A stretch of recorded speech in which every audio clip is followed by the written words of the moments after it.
Dernière semaine de pause avant peut-être la dernière saison de ski pour l'Alpe du Grand Serre. La station de Matésine, très fragilisée économiquement, doit revoir son modèle, mais commerçants et agriculteurs sont inquiets. Un cadeau qui fait toujours plaisir sous le sapin. Tout le nécessaire pour nettoyer la maison, c'est utile, et surtout par une entreprise locale qui veille aussi à son impact carbone. Et puis si vous commandiez un panettone pour changer de la bûche de Noël, l'un des spécialistes français du panettone milanais fabrique ses brioches à quelques dizaines de kilomètres de la frontière italienne, à Crolles. Bonsoir à toutes et à tous, ravi de vous retrouver dans ce JT du vendredi 13 décembre 2024. Du lundi au vendredi à partir de 18h, l'essentiel de l'actualité du Grand Grenoble. La saison du blanc est ouverte. Certaines avaient déjà pris les devants mercredi et grâce aux chutes de neige et au froid qui semblent se maintenir, plusieurs stations de sport d'hiver iséroises ont annoncé une ouverture de saison pour demain samedi sur les domaines alpins et nordiques. Les plus petites se contentent pour l'instant de ce week-end. Pour l'Alpe du Grand Serre, le grand jour est prévu le 21 décembre, mais ce sera peut-être la dernière saison en Matésine. Voyez le reportage de Maxime Sonnen. Le destin de l'Alpe du Grand Serre est toujours aussi incertain.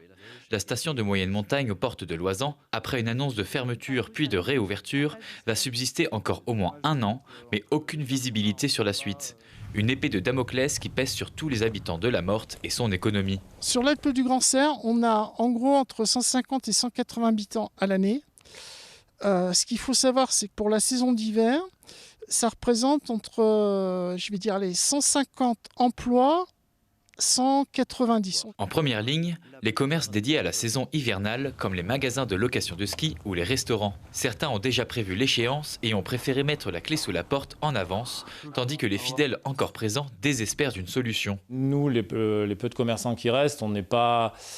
Il manque quelque chose. Pour moi, personnellement, il n'y a pas l'envie, je ne sais pas comment expliquer, mais... C'est pas pareil. Là, ils nous ont fait du mal et ils ne se rendent pas compte comment d'avoir annoncé les choses comme ça, c'est ce qu'il ne fallait pas faire. La fermeture serait aussi un coup dur pour les agriculteurs aux alentours. Nombre d'entre eux comptent sur les revenus de la saison pour stabiliser leurs finances à travers des emplois de saisonniers ou des revenus liés au tourisme. Moi, j'ai une activité de ferme pédagogique tout le temps où les chèvres n'ont plus de lait, donc où je fabrique plus de fromage et j'en ai plus à vendre. Donc ça me permet vraiment d'accueillir les enfants, les touristes, les colonies, un peu tout le monde dans cette période hivernale où nous c'est un peu le trou niveau financier. Donc ça nous aide vraiment à... On a quand même énormément d'investissements, donc ça nous aide à payer ces crédits et ça met un peu du beurre dans les épinards, tu vois, on peut attendre un peu mieux. Si le lait n'arrive pas tout de suite, on sait qu'on a eu quand même une petite rentrée pendant l'hiver. La solution la plus avancée à l'heure actuelle est d'essayer d'adapter la station à de la montagne 4 saisons, sans remontée mécanique. Mais beaucoup estiment que les retombées économiques seraient bien moindres et insuffisantes pour continuer d'en vivre. Après, nous, voilà, si ça ferme, moi, je suis moniteur de ski, mais ça veut dire qu'il faudrait que j'aille travailler ailleurs, à Champs-Rousses, Alpe d'Huez, Rose-Vaujany, mais c'est plus la même vie. Et puis au bout d'un moment, on n'a peut-être plus envie d'habiter là que de faire les trajets tous les jours. Et il y a déjà pas mal de jeunes qui sont partis depuis un an. C'est la première fois qu'une station des Alpes aussi grosse est menacée de fermeture. Une situation qui risque de se répéter et qui illustre bien l'impasse devant laquelle les acteurs de la montagne se trouvent aujourd'hui.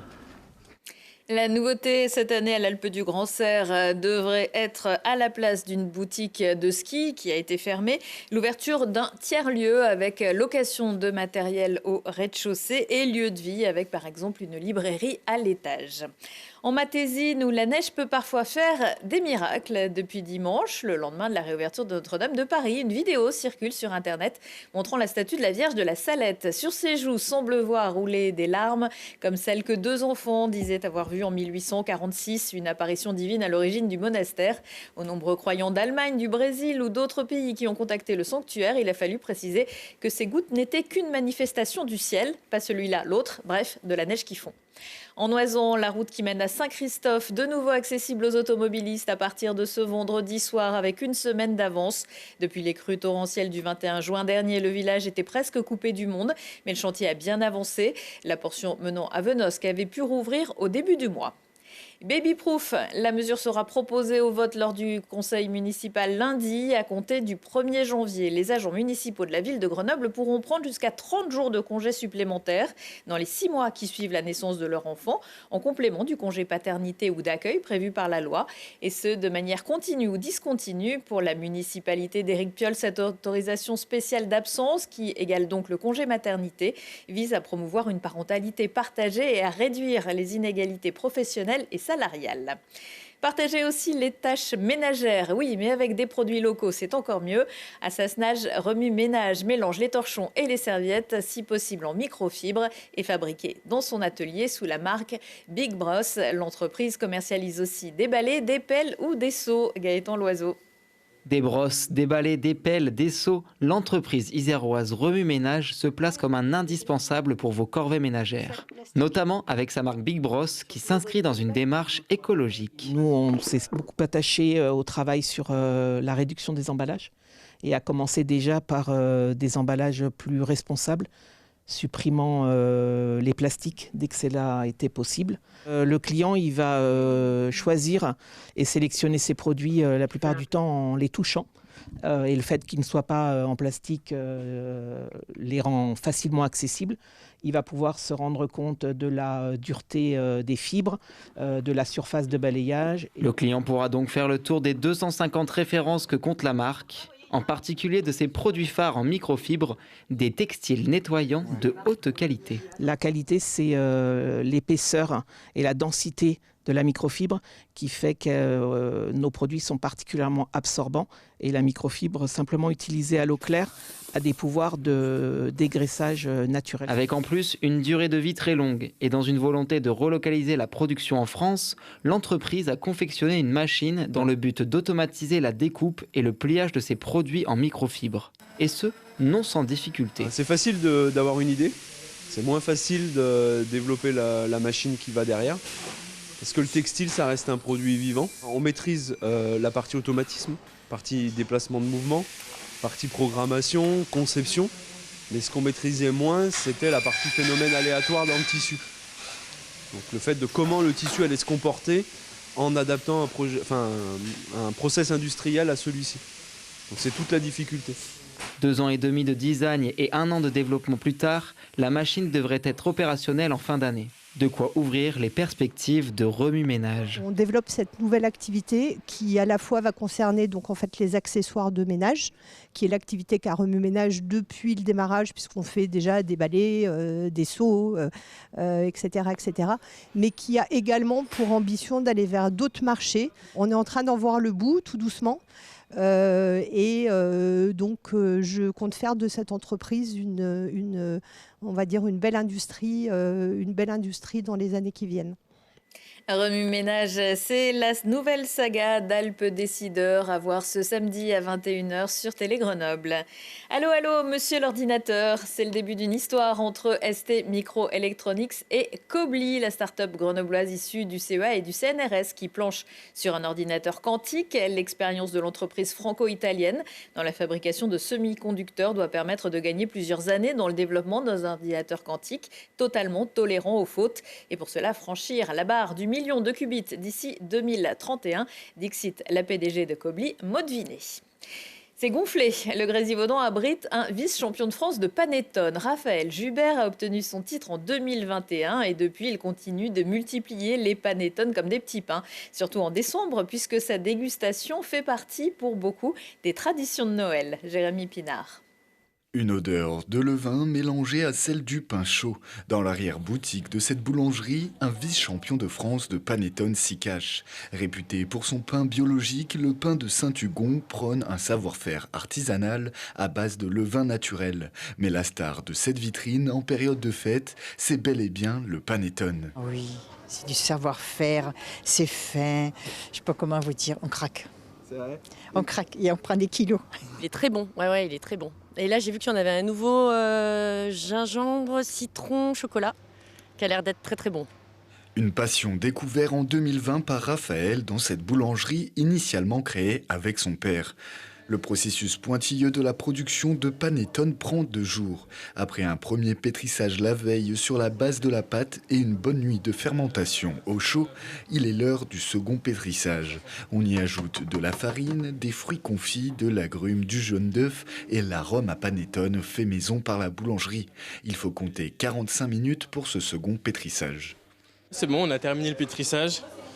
Donc on peut voir qu'on a une belle structure de gluten. Voilà, ça tient, c'est très extensible aussi. Une pâte très extensible qui va maintenant aller se reposer dans les moules 7 à 8 heures dans la chambre de fermentation, à une température avoisinante les 30 degrés.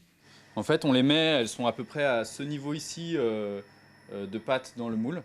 Et en fait, elles vont pousser grâce à l'action des levures.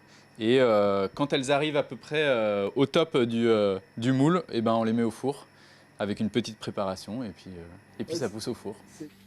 Avant ça, un dernier détour par la chambre froide pour former une légère croûte sur le chapeau du panettone. Quelques coups de lame de rasoir, un bout de beurre et c'est parti pour la cuisson. Alors pour un panettone d'1 kilo, c'est à peu près 50 minutes de cuisson à 160 degrés.